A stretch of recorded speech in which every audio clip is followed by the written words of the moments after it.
Assalamualaikum warahmatullahi wabarakatuh. Waalaikumsalam warahmatullahi wabarakatuh. Alhamdulillah, kali ini kita kembali berkesempatan untuk kongko bareng Aswaja Arema. Kali ini kita telah bersama dengan Gus Ulul Basoir Al-Murtado. Beliau adalah Wakil Direktur PC Aswaja NU Center Kabupaten Malang. Tema kita kali ini cukup menarik. Islam adalah rahmat. Islam adalah rahmat untuk semua. Itu yang akan menjadi pembahasan kita, Gus. Yang pertama mungkin yang perlu kita bahas mungkin makna rahmat di dalam Islam itu seperti apa, Gus? Terima kasih. Bismillahirrahmanirrahim. Islam diturunkan di muka bumi ini, atau lebih khususnya Rasulullah SAW diutus oleh Allah Subhanahu wa taala ke muka bumi ini adalah misi utamanya diantaranya adalah rahmat atau kasih sayang terhadap makhluk. Sebagaimana dalam surat Al-Anbiya, yaitu a'udzubillahi minasyaitonirrajim wa ma arsalnaka illa rahmatan lil alamin, yang artinya adalah dan kami tidak mengutus kepadamu wahai Muhammad kecuali untuk rahmat atau sebagai kasih sayang bagi alam semesta atau seluruh alam. Memang secara kenyataannya Islam diturunkan mulai dari awal adalah sebagai rahmat. Banyak beberapa kasus diantaranya yang itu jelas-jelas terjadi dalam Islam. Sebelum Islam itu diturunkan, itu perbudakan merajalela dan lain sebagainya. Di antara wujud nyata daripada Islam, banyak di antara hudud atau hukuman-hukuman yang ada pada Islam, konsekuensi-konsekuensi hukuman itu adalah di antaranya adalah memerdekakan budak. Mulai dari kita pembunuhan dalam sifatnya bagaimanapun, apakah itu sengaja, tidak sengaja atau semi sengaja, semuanya adalah itqu raqabah, memerdekakan budak. Kemudian juga dalam masalah kafarah zihar, masalah orang yang dia bersetubuh dengan istrinya pada waktu siang bulan Ramadan, itu semuanya adalah memberikan budak. Itu adalah wujud nyata daripada Islam rahmatan lil alamin. Kemudian sebelum Islam itu ada, sistem dalam kemasyarakatan, dalam sosial itu banyak memakai hukum rimba. Jadi yang mana yang kuat itulah yang menang. Semakin lemah semakin tertindas, semakin kuat dia akan semakin dolim dan lain sebagainya. Dengan adanya Islam maka hal semua tersebut itu bisa terhapus atau minimal bisa diminimalisir. Masalah tentang keadilan, masalah tentang gender, masalah tentang perempuan, maka dengan adanya Islam banyak hak-hak daripada seorang perempuan yang telah dikembalikan. Manusia perempuan dikembalikan pada fitrahnya. Jadi bukan disamaratakan persis gender tidak, tapi dikembalikan sebagaimana porsinya dan sesuai fitrahnya. Artinya fitrah sebagai porsi kekuatannya bagaimana. Jadi bukan berarti dengan gender itu kemudian perempuan becak dan lain sebagainya, tidak. Jadi memang porsinya, karena adil itu bukan berarti sama rata, tapi adil itu adalah menempatkan sesuatu pada tempatnya, itu adalah adil. Sifatnya adalah proporsional, tidak zalim. Itu pertama. Bahkan bukan hanya berhenti di situ saja. Dalam masalah lintas agama, Islam itu juga nanti ada aturan-aturannya. Makanya dalam Islam ada istilah dhimmi, ada istilahnya kafir yang memerangi dan lain sebagainya. Bahkan kalau kita kaji lebih dalam, bahkan jangankan peri kemanusiaan, peri kehewanan pun itu ada. Jadi sampai ada istilah hewan yang haram dibunuh. Kemudian kita tidak boleh membunuh hewan tanpa adanya manfaat. Bahkan bukan hanya itu, sampai peri tumbuh-tumbuhan ya.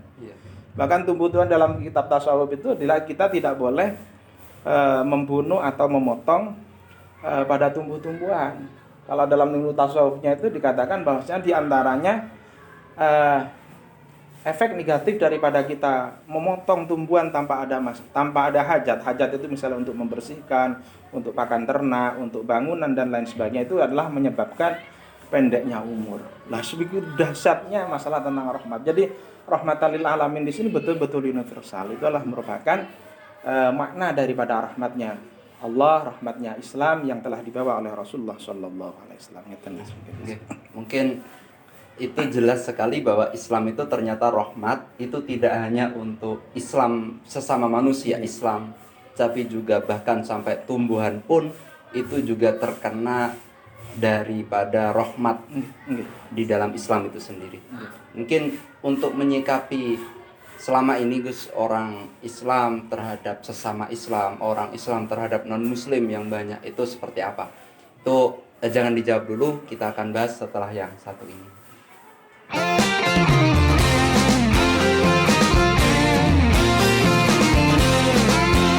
Assalamualaikum warahmatullahi wabarakatuh. Salam, sahabat Aswaja NU Center Kabupaten Malang. Dalam rangka memperingati Hari Santri Nasional, pimpinan cabang Aswaja NU Center Kabupaten Malang mempersembahkan musabaqah qiraah Aqidatul Awal yang akan diadakan secara virtual dengan syarat dan ketentuan sebagai berikut. Bagi laka hauli Umma salatu wassalamu sarmada Ala nabi khairi man qad wahada Wa alihi wa sahbihi wa man tabi' Samila dinil haqqi ghaira mubtadi' Dengan hadiah-hadiah yang sangat menarik. Jangan lupa, ikutilah dan berpartisipasilah dalam kegiatan musabaqah qiraah Aqidatul Awal yang diadakan oleh cabang Aswaja NU Center. Kami tunggu kehadiran kalian semua. وواحد وحي قادر مريد عالم بكل شيء سميع بصير والمتكلم له صفات سبعة تنتظم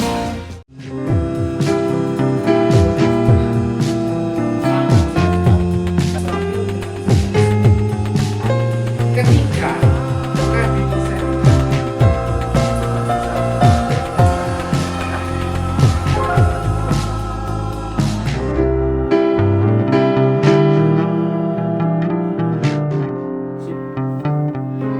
Kembali lagi bersama kita Kongko bareng Aswaja Arema. Kembali lagi bersama Gus Ulul Basoir. Melanjutkan pembahasan yang tadi Gus, bagaimana sikap sesama muslim, sikap kepada non muslim itu seperti apa? Monggo. Terima kasih. Islam tersebut adalah rahmatan lil alamin. Tentunya yang namanya rahmat, ternyata yang namanya kasih sayang tersebut itu ada semacam gridnya, ada semacam lapisannya. Ya sebagaimana cinta itu kan ada cinta pertama dan lain sebagainya. Maksudnya cinta kepada sesama istri itu kan berbeda. Sama dengan rahmatan lil alamin. Makanya dalam kita berinteraksi itu ada istilah berinteraksi sama ikhwanul muslimin, yaitu adalah saudara se-Islam atau seiman. Ada istilahnya adalah merupakan hubungan basyariah. Ada hababa basyariah, artinya hubungan sesama manusia. Tentunya itu berbeda. Pertama kita bahas masalah tentang sikap rahmat kita atau kasih sayang kita sama muslim. Tentunya kita harus mempunyai porsi lebih. Karena selain kita misalnya satu negara, adalah satu suku atau satu ras, kita ada sesuatu yang sangat istimewa, yaitu adalah sesama umat Muhammadiyah, sesama umat Kanjeng Nabi Muhammad SAW. Yang mana dalam kitab-kitab akhlak itu ada porsi lebih. Kita harus bahkan dikatakan bahwa di antara syarat kita itu adalah merupakan kesempurnaan iman kita, itu adalah kita adalah mencintai kebahagiaan atau senang pada kebahagiaan seseorang, itu sebagaimana kita mendapatkan kebahagiaan. Lah itu adalah merupakan, dan itu adalah merupakan sesuatu yang bisa menambah iman kita. Jadi apa tujuannya? Itu adalah selain kita iman kepada, selain kita itu adalah mencintai seorang tersebut, kita mencintai apa yang dicintai oleh orang tersebut. Makanya dikatakan aku mencintaimu karena kamu dicintai oleh Allah. Sama dengan kita mencintai para wali, para guru dan lain sebagainya. Itu pada hakikatnya kita mencintai pada Allah. Kenapa? Karena kita mencintai orang yang dicintai oleh Allah. Dan jika kita senang ketika dia adalah orang yang sholih, maka kita selain mencintai pribadinya, kita juga mencintai amalnya. Itu adalah merupakan porsi lebih daripada ikhwan kita sesama muslim. Apapun organisasinya, apapun alirannya, karena adalah merupakan iman tersebut, itu adalah merupakan suatu hal yang istimewa. Bahkan dalam suatu saat itu dikatakan ada cerita bahwasannya apabila orang tersebut kami mendengar dari Habib Umar ditidakkannya, bahwasannya kita adalah berhak dan wajib untuk memuliakan seseorang yang mana di dalam hatinya itu ada secuil daripada keimanan. Itu adalah menjadi alasan kita mencintai orang tersebut. Itu masalah tentang hal semacam itu. Adapun kita mencintai atau kasih sayang pada sesama manusia yang notabene non muslim adalah di luar, maka kita ada satu alasan. Itu adalah merupakan makhluk Allah Subhanahu wa taala. Itu pertama. Maka bagaimanapun itu secara psikologis, kalau kita membenci terhadap produk atau makhluk dari sesuatu, maka kita akan menyakiti terhadap Allah itu sendiri. Atau min haisu zatnya. Artinya daripada sudut pandang manusianya, basyariahnya, kita adalah bermaksiat. Kita membenci orang tersebut. Itu pertama. Karena hakikatnya membenci Allah. Membenci Allah. Lah terus bagaimana kita ada ajaran untuk membenci orang fasik, kita membenci orang kafir, kita membenci kefasikannya, kita membenci maksiatnya, kita membenci kekufurannya, tidak membenci pada zatiyahnya. Itu adalah porsinya harus semacam itu. Itu yang pertama. Terus yang kedua, bahwasannya sebagaimana innamal umur khawatimuha, bahwa sesungguhnya perkara yang dianggap itu adalah merupakan akhirnya. Jadi kita semua itu misteri. Kita meskipun mulai kecil beribadah, kita mencari ilmu dan lain sebagainya, itu kita belum tentu akhir kita husnul khotimah. Begitu juga pada orang yang rusak, bahkan orang yang kafir pun itu tidak ada kepastian 100% dia akan menjadi orang yang kafir juga. Sebagaimana cerita bahwasannya itu ada seorang saudara kembar yang di atas itu adalah, yang di lantai atas itu selama 40 tahun melakukan maksiat terus. Yang di bawah adalah beribadah, atau sebaliknya. Suatu saat setelah beberapa puluh tahun, yang atas yang beribadah tersebut dalam hatinya, mosok aku ibadah dok kepingin sekali-kali happy. Yang bawah, mosok aku sekarang selama ini adalah maksiat saja, sekali aku akan bertobat, saya sudah bosan dengan kemaksiatan. Namun apa tadi yang di atas ke bawah, yang bawah tubruan, akhirnya sama-sama meninggal. Apa yang terjadi? Yang 40 tahun beribadah itu menjadi orang yang su'ul khatimah, sedangkan orang yang selama 40 tahun itu adalah maksiat akan menjadi orang yang husnul khatimah. Itu semua adalah serba misteri. Kata kuncinya adalah bahwasannya intinya kita mencintai dzatiyah atau personal daripada non muslim itu, kita hakikatnya adalah mencintai Allah, menghargai terhadap Allah atas ciptaannya. Itu bukan berarti kita adalah menghargai atau mengiyakan kekufurannya, mengiyakan kefasikannya, tidak. Itu semacam itu. Itu masalah tentang klasifikasi bagaimana kita rahmat, bagaimana kita kasih sayang terhadap seseorang, baik itu non muslim ataupun sesama muslim. Berarti mungkin kalau dikembalikan, intinya kita memberikan kita mencintai pada sesama, baik itu muslim ataupun non muslim, itu lebih kepada basyariahnya seperti itu. Kemudian untuk yang bentuk rahmatnya Islam di dalam bernegara itu seperti apa? Jadi rahmat terhadap bernegara ini adalah merupakan konsep negara. Bahwasannya kita itu secara kenyataan, secara secara kasat mata dan kenyataan kita itu adalah berhidup dalam suatu komunitas yang mana komunitas itu mengikat. Artinya ada sistem di situ ya. Kita ketahui bahwasan kita punya RT, ada RW, ada desa dan selanjutnya sampai bernegara. Itu adalah merupakan suatu ikatan. Ada semacam misakon kolito tidak. Yang mana itu adalah merupakan dilegalkan dalam syariat bahasa al-muslimuna ala surutihim. Berarti apa yang disyaratkan menjadi konsekuensi daripada suatu aturan yang selama itu adalah tidak bermaksiat kepada Allah, tidak menentang kepada Allah, maka wajib kita ikuti. Dalam kitab Bughyatul Murtasyidin itu dikatakan bahwasanya hal yang sunnah sekalipun, kalau itu dengan pemerintah itu adalah diperintah atau diinstruksikan, maka itu hal menjadi wajib. Yang penting catatannya bahwasanya la ta'ata li makhluqin fi maksiatil khaliq, tidak ada ketaatan kalau dalam maksiat. Maka dari itu bahwasanya apalagi ditambahi dari wa ulil amri minkum tersebut itu kita Ati harus Allah, tahan. ati Allah. Rasul wa ulil amri minkum. Tahan di situ dulu Gus, kita akan kembali setelah yang satu ini.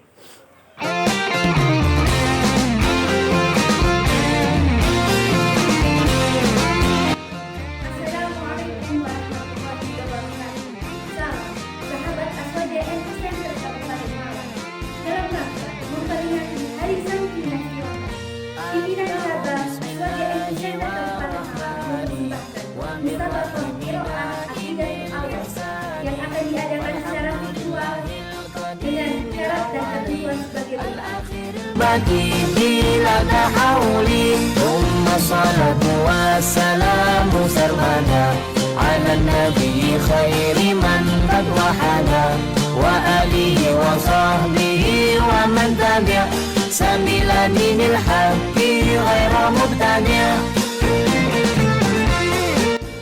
Dengan hadiah-hadiah yang sangat menarik. Jangan lupa ikutilah dan berpartisipasilah dalam kegiatan musabaqah qiraah Aqidatul Awal yang diadakan oleh cabang Aswaja NU Center. Kami tunggu kehadiran kalian sekalian. وواحد وحي قادر مريد عالم بكل شيء سميع بصير والمتكلم له صفات سبعة تنتظم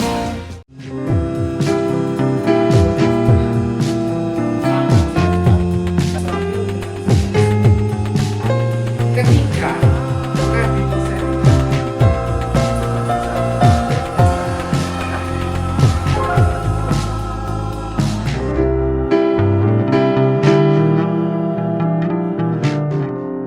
Kita lanjutkan kembali pembahasan tentang Islam rahmat untuk semua. Tadi pembahasannya belum selesai Gus, tentang bentuk rahmat Islam di dalam bernegara tadi Gus. Oke, terima kasih. Kita kembali masalah tadi tentang kepatuhan kita terhadap negara. Bahwasannya sistem tersebut atau negara kita itu adalah dibutuhkan dalam rangka ibadah. Ya secara logis saja. Kalau negara kita tidak aman, kalau negara kita adalah kacau balau, sebagaimana dalam video-video itu ya, ada sholat dikasih bom dan lain sebagainya, tentunya tidak akan nyaman ibadah kita dan lain sebagainya. Maka sesuai kaidah pun ya, qalu fa inna lil wasiliyati yu'tal hukmul maqasidiyati, kan semacam itu. Berarti tentunya malah itu wajib ilahi fa wajibun, mestinya semacam itu. Berarti kalau memang ibadah tidak bisa sempurna, organisasi tidak bisa nyaman, kemudian dakwah tidak bisa lancar kecuali dengan damainya, kecuali dengan rukunnya, kecuali dengan saling menghormati, saling sayang menyayangi antar komponen bangsa. Maka hal semacam itu, saling menyayangi, saling menghormati, saling berdamai, tentunya itu adalah merupakan wajib. Kenapa? Karena hal tersebut itu juga adalah menyebabkan kesempurnaan ibadah kita, kesempurnaan dalam kita berdakwah dan lain sebagainya. Itulah korelasi tentang negara, tentang rahmatil alamin. Kemudian untuk konsep rahmat itu sendiri seperti yang halnya yang terjadi di Palestina itu, sikap kita harus berada di mana? Artinya di sana kan ada muslim, ada non muslim dan sebagainya. Sikap kita harus di mana? Ya. Banyak kesalahan kita atau kesalahan orang-orang di luar sana itu membedakan antara agama dengan kedoliman. Jadi antara kedoliman dengan Yahudi itu jelas berbeda. Israel dengan Zionisme itu jelas berbeda. Kita adalah apa? Kita tidak proporsional, terbilang kita memboikot Israel. Kita memboikot Yahudi, membenci Yahudi dan lain sebagainya. Itu adalah merupakan salah. Karena masalah itu, masalah tentang penindasan itu tidak ada kaitannya secara langsung dengan agama Yahudi. Itu adalah merupakan oknum. Kalau masalah penindasan non sewu, meskipun Islam pun kalau nanti mengadakan penindasan itu kita harus musuhi. Jadi kita sikap proporsional kita itu adalah masalah kita tidak setuju atas penjajahan dan kedoliman yang ada di Palestina. Dan mana orang yang terlibat di situ, itu adalah yang kita benci.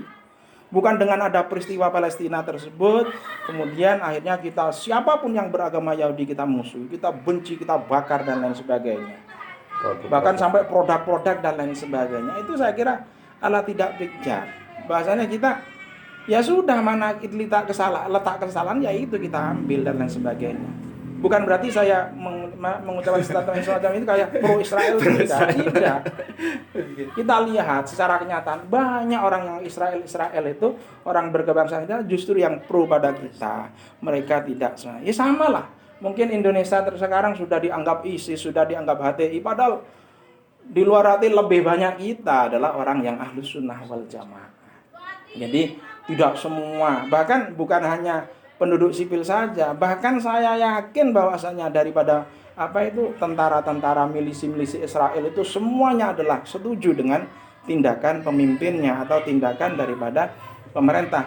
Dia adalah mencaplok daripada Palestina. Ya sudahlah, kita harus proporsional lah.